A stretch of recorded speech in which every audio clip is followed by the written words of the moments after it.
Hello everyone, my name is Georgy, and this is my friend Marc from Spain. Together, we work at Kaspersky's Global Research and Analysis team, where we tackle the most complicated cyber threats in the world. And today, we're actually very happy to be here on the Irish soil. And you know, yesterday, I took a walk in the Phoenix Park here in Dublin, and on my way, I saw clovers growing, including some four-leaf ones actually. And what this means is that Ireland is a very lucky place. However, despite this island being blessed with luck, it is still being infiltrated by APTs that want to target the organizations placed here and steal confidential documents from them. And when we speak about APTs, they're actually all different. Some of them prefer to use very well-known, very popular techniques to achieve what they want, while others surprise us researchers with new techniques every time during every their attack. And usually, when we speak about those complex APTs, what we usually imply are those very big and very well-known APTs like WinNTI, APT29, or Lazarus. We discuss those commonly here at Virus Bulletin.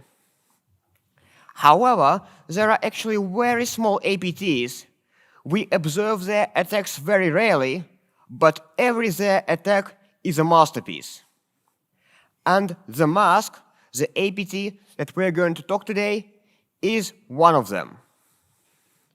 So, one interesting fact about the mask is that this APT actually speaks Spanish. So one of the Spanish words found in the previously observed malware was Careto.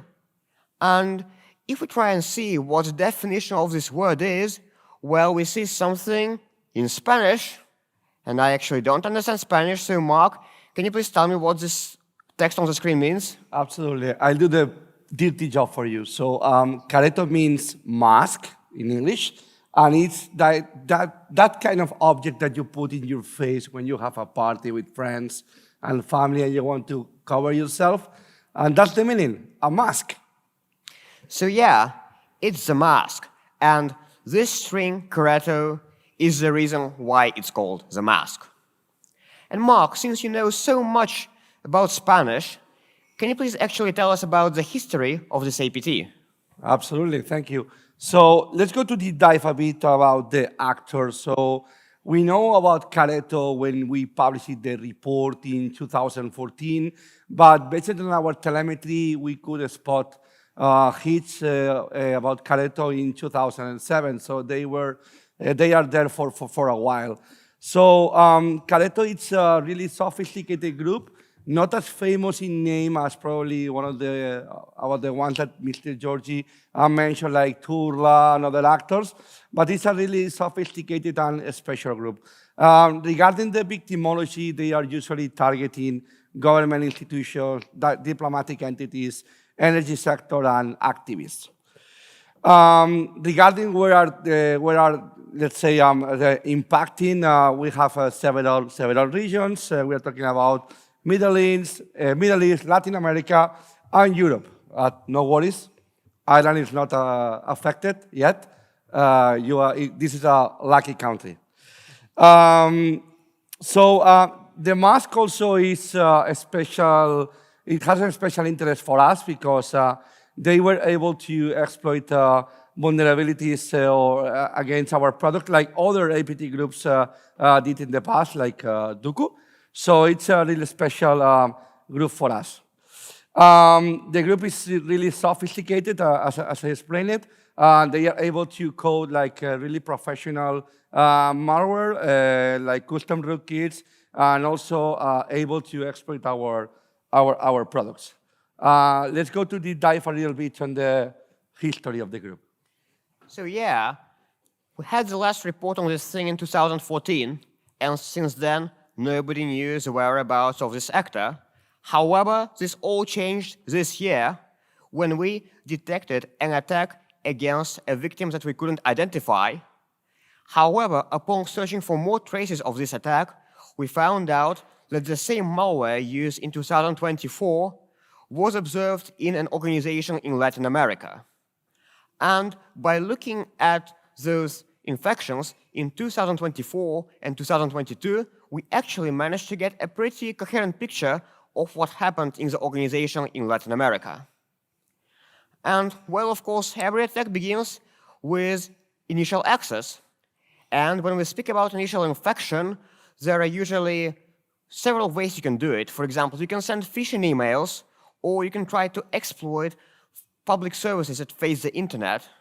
And luckily, not for the organization, of course, but for the attackers, the organization had one particular network service, which is very popular nowadays, which almost every organization has.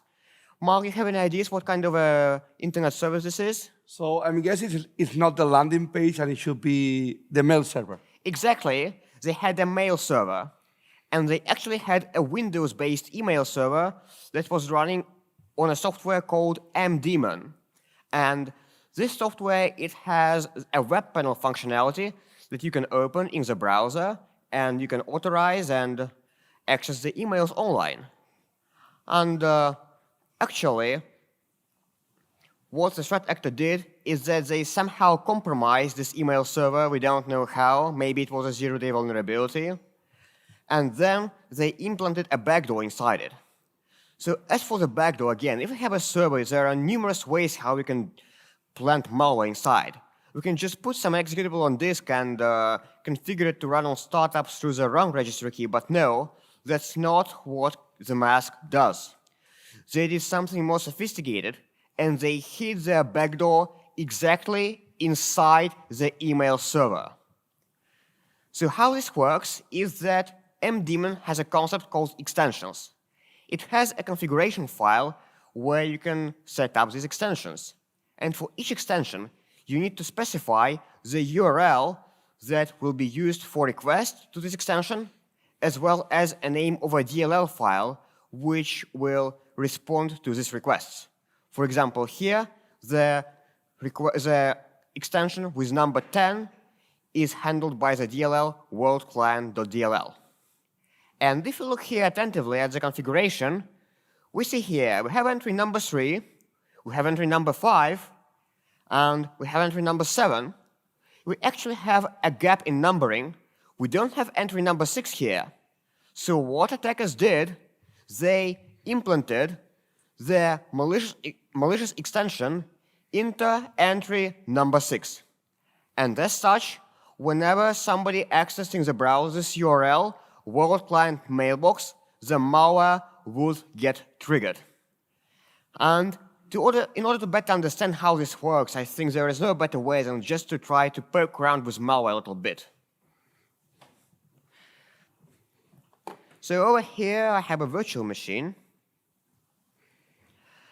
I'll start it up. It'll take a few seconds.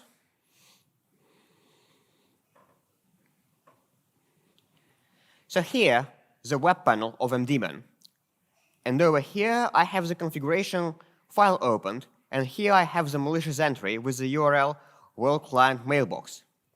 And now, if I insert it in the browser, like this, the malware actually responds with service unavailable.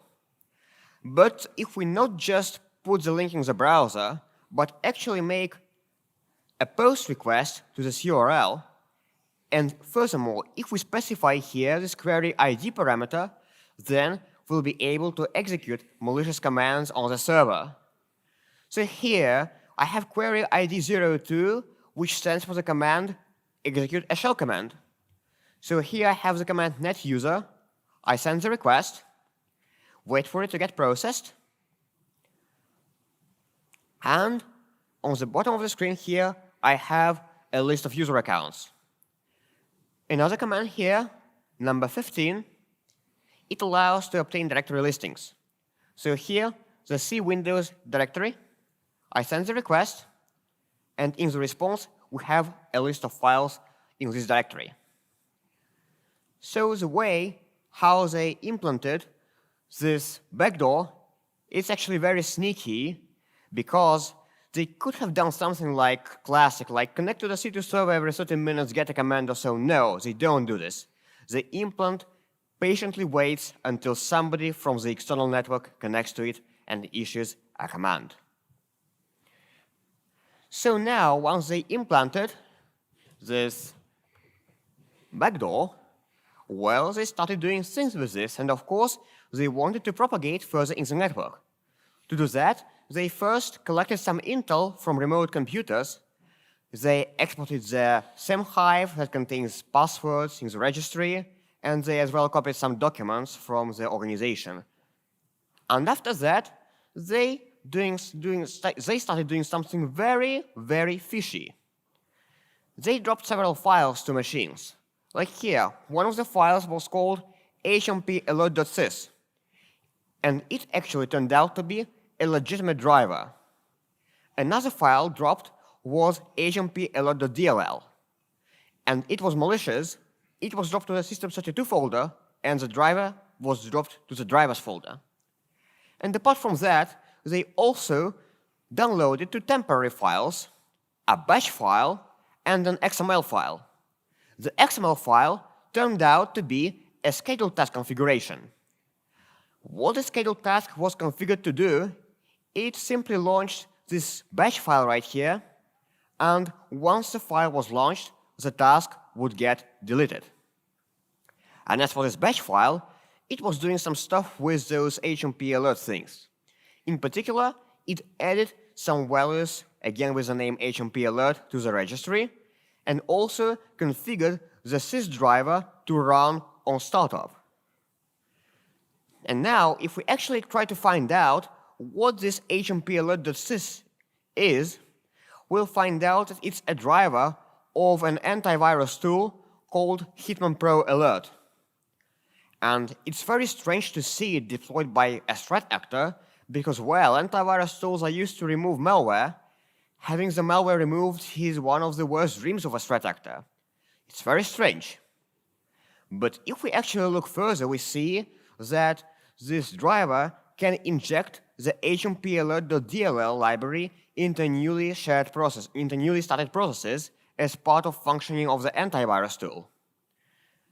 So what we may be dealing with here is some technique that involves DLL injection.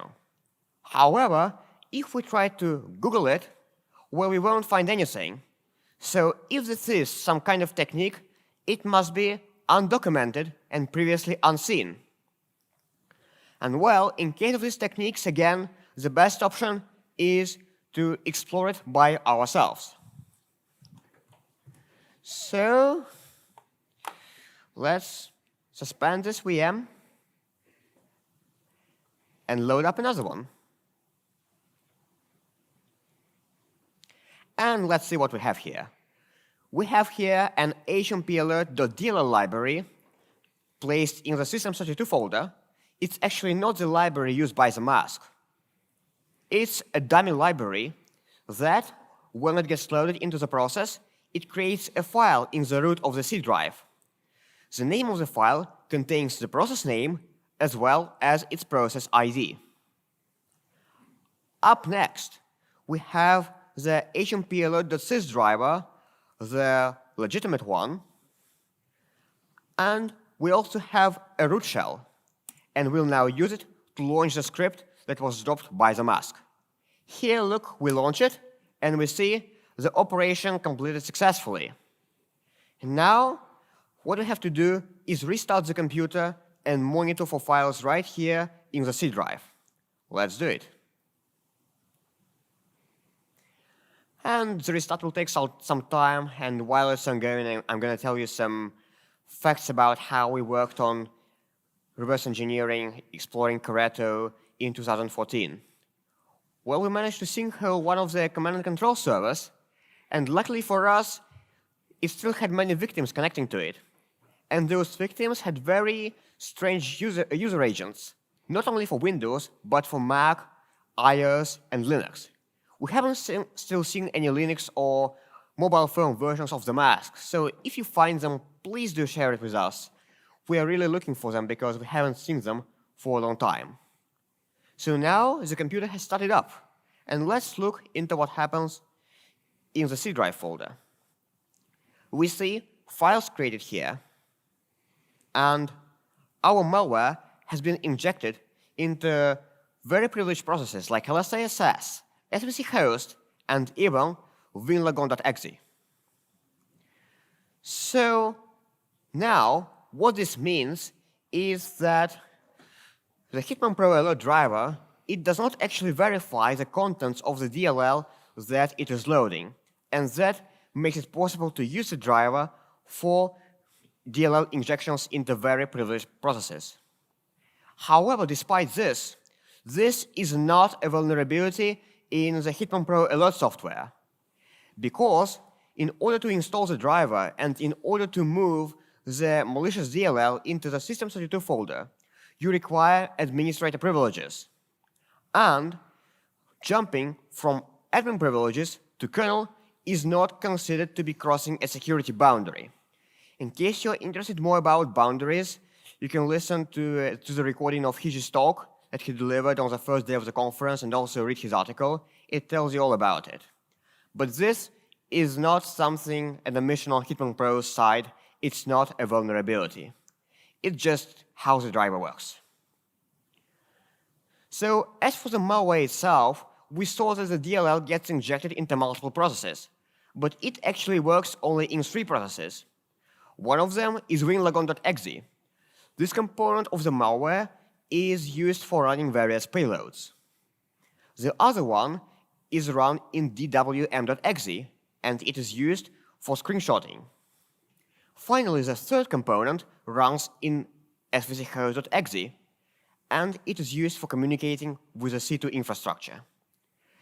And the 3 components communicate with each other through named pipes. While the C2 communications module, it uploads all the stolen data to the cloud. And actually, apart from this implant, we saw quite a few other malware samples deployed during these attacks, and Marc will tell you more about it. Thank you, Georgy. So I want to describe one of the 2 implants that we analyzed during the campaign because it has a special interest about the purpose of the implant itself. One of them is the microphone recording implant. So basically, the Careto guys added support for this implant to Windows 10 and Windows 11. This capability of the implant is using the microphone. So the idea is to record all the audio that is available when someone is using the computer. And for Windows 10, they had to hook the API, the Windows API, shell notification, WB, just to prevent the icon being displayed on the system. So when this implant is running, the microphone is recording and the victim won't see anything on the system. I mean, the icon is not displayed there. For Windows 11, they had to do another thing because it's not using the same APIs. And they had to patch the unmasked capability user changed through the PDB parsing. So they actually added support for both ecosystems, for the newest Windows version and also for Windows 10 that is widely used worldwide. For all the recordings, what they did is to upload them to Dropbox. What they managed to do is embed on the implant itself or what is necessary to connect to the Dropbox API to send the recording. So they embedded the API keys, secret tokens, whatever is necessary to send all the recordings to the cloud storage provider. The second implant that is quite interesting is the file stealing module. One funny thing that we found is the PDB reference on the implant itself, that it's related to the Bimax malware character. So we know that the group guys behind the campaign are a fan of this malware character. And this file stealing module, and we know that because we are studying and researching about Careto since we discovered it. We know that Careto has an interest in all what belongs to browser data, data from messenger applications, confidential documents, and we know that this has the special interest from this group. So this file stealing module has also interesting commands that the attacker can do, as for example, get the local directory path where the implant is executed, also get the username or the logon username used, but also get the domain. If the user is on a domain system, they can also extract the domain name, and then they can verify and double check where the victim belongs for. And also they are able to extract the OneDrive ID and also the OneDrive refresh token. So it's actually a model to steal data from the system. So let's go to the dive a little bit more on the victimology. Georgy. Okay, so now it was basically about the new attacks of Careto, but actually the investigation was not over. And it was necessary to attribute the malware to a threat actor because at the time, of course, we didn't know it was the mask. And actually, if a magician came to me and said like, hey, you want some kind of a magic ability related to malware analysis, you can choose one and only one. Well, I would say I want to look at a malware and instantly find out which threat actor is behind it. But unfortunately, there is no such thing in real life, and you have to do a lot of work to find out the threat actor behind the malware. And in order to do attribution, what you usually do is try to find some unique file names or C2 server addresses that were observed in previous attacks. And we found one. We found one of the names of files deployed during the recent attacks in an infection in 2019. And the target infected was the same organization in Latin America that was compromised in 2022. And what we actually saw was the tasking process, which is responsible for managing scheduled tasks. It loaded this CMD file, knows that, look here, its name, we previously saw it before in the previous attack. And this batch file was configuring a DLL payload to run on startup using the COM hijacking technique.